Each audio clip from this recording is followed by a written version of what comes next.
Bom dia, meu nome é Eric, eu sou estagiário aqui do Centro de Pesquisa de História Natural e Arqueologia do Maranhão. Então a gente tem 3 exposições aqui. Lá em cima a gente tem o Centro da Arqueologia e da Etnologia, que você pode estar passando depois para dar uma olhada. Então, como eu disse, aqui embaixo é o Centro da Paleontologia, que é justamente a área da ciência que estuda as formas de vida que viveram no passado da Terra, animais e plantas no mundo em geral. E aí, para entender toda essa história, os paleontólogos utilizam os fósseis, que nada mais são do que fragmentos desses organismos ou alguma evidência direta como uma pegada, por exemplo. Então aqui a gente tem 2 exemplos. Todo o material que a gente tem em exposição aqui no centro de pesquisa, ele foi coletado no Maranhão. Certo. São Luís, no interior. O processo de fossilização desse material aqui, desse fóssil, envolveu sílica.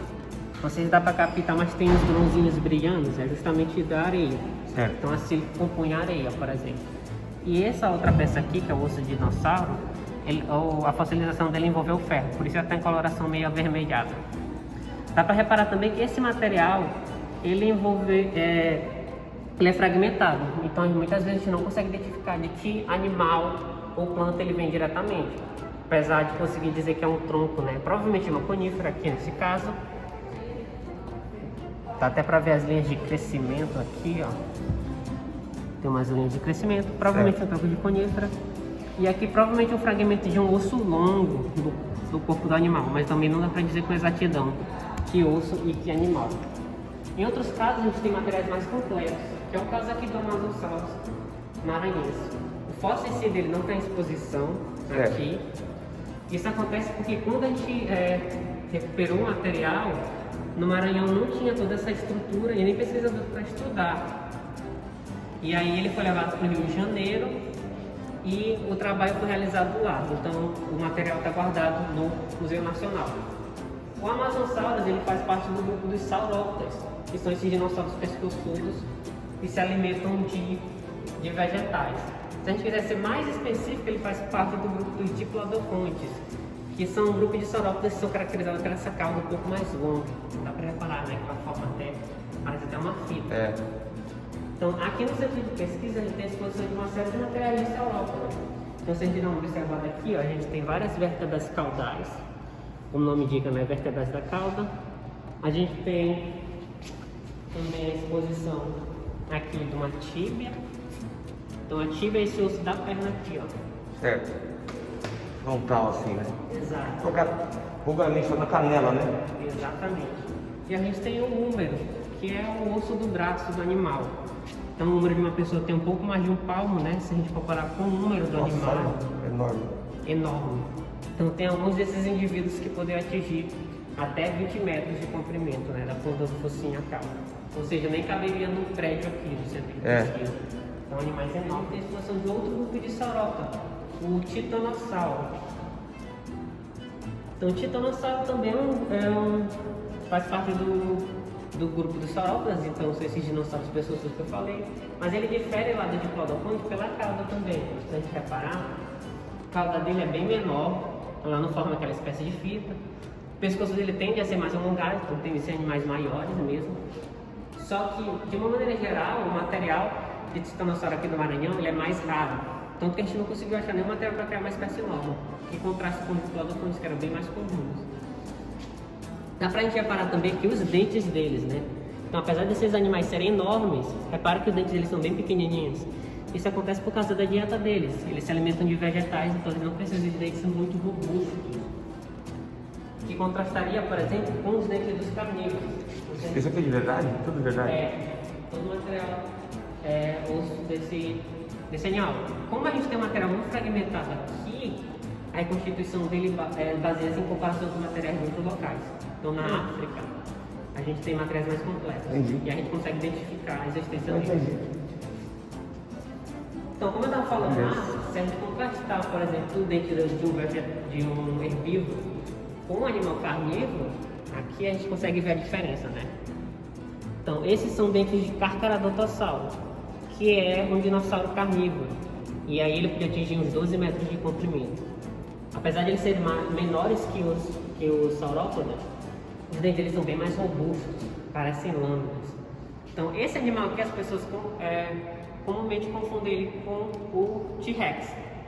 Ele é parecido mesmo, Ele faz parte do mesmo grupo, dos esterópodes, são esses dinossauros bípedes que se alimentam de carnes. Esse animal aqui, ele provavelmente ocupava o topo da cadeia alimentar do Maranhão, se alimentando de pequenos dinossauros ou até mesmo de crocodilos. E o tamanho dele, você tem ideia? 12 metros de comprimento, Nossa. da ponta do rabinho ao focinho.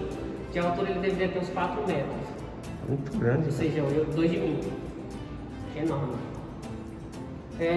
Então, como eu estava dizendo, né, esses animais aqui, apesar de ser parecido com o T-Rex, ele é bem mais antigo e faz parte de um animal diferente. Então o T-Rex ele viu a extinção dos dinossauros, viu a queda do cometa. Todos os animais que a gente tem à exposição aqui são bem mais antigos. Então eles não viram essa extinção.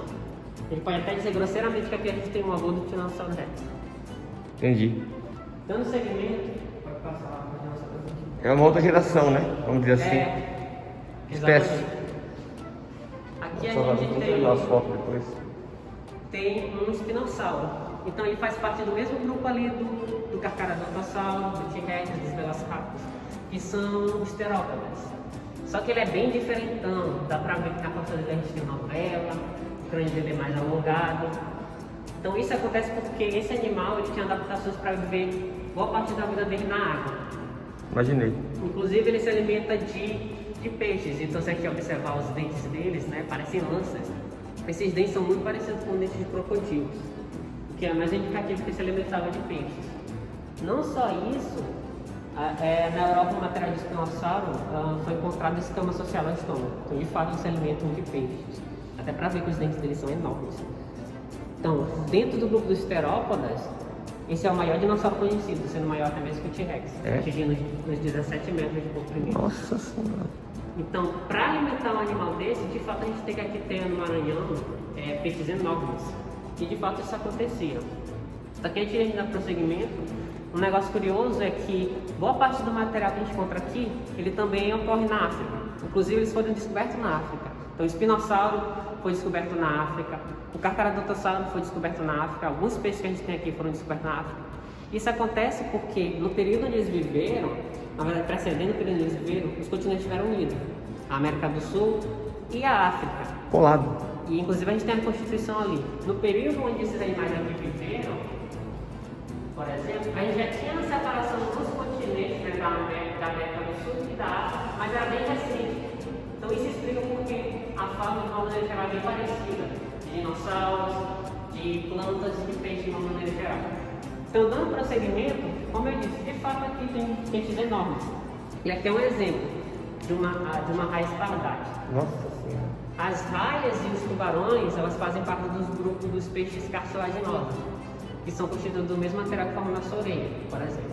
Porque é um material bem frágil.